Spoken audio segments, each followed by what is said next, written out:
बुलढाणा जिल्ह्यातील संतनगरी शेगाव येथे संत गजानन महाराजांच्या 146वा प्रगट दिन सोहळा साजरा होत आहे। यावेळी गजानन महाराजांच्या दर्शनासाठी राज्यातून लाखो भाविक शेगाव येथे आले आहेत। सकाळपासून भक्तांच्या गजानन महाराजांच्या दर्शनासाठी लांबच लांब रांगा लागल्या आहेत। दुपारी पालखी सोहळा निघणार असून यात 700च्या वर गावातून आलेल्या दिंडी सहभागी होणार आहेत। तर लाखो वारकऱ्यांसह पालखी ग्राम प्रदक्षिणा करून परत मंदिरात येणार आहे। प्रॉपर इथलाच आहे बट राहतो हैदराबादला। आमचे युवक जुळून आले की आम्ही काही कारणास्तव इकडे आलो होतो, त्यामुळे आम्हाला प्रगट दिनला इथं यायची आम्हाला संधी मिळाली।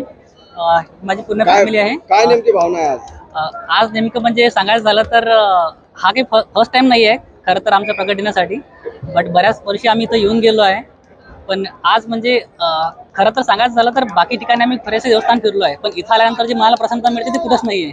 मी तर म्हणतो अख्ख्या जगात आम्ही कुठे गेलो तरी इथं आल्यानंतर जे आम्हाला जी प्रसन्नता मिळते ते कुठंच मिळू शकत नाही। आणि इथली स्वच्छता सगळ्यात जास्त आम्ही जर कुठल्या गोष्टीला जर इथं सराहना करतो स्वच्छता, कारण संस्थांची जी स्वच्छता आहे ती जगात कुठेच पाहायला मिळत नाही।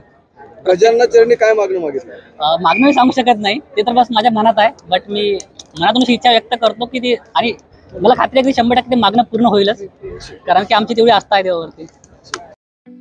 ठळक घडामोडींसाठी देशोन्नती न्यूज चॅनलला सबस्क्राइब करा आणि बेल आयकॉन प्रेस करा। मुंबई, पुणे, नागपूर, मराठवाडा असो का विदर्भ, राजकीय, सामाजिक, शैक्षणिक क्षेत्र असो का क्रीडा, सर्वच घडामोडीचे विश्लेषण पाहायला विसरू नका। फक्त देशोन्नती न्यूजवर।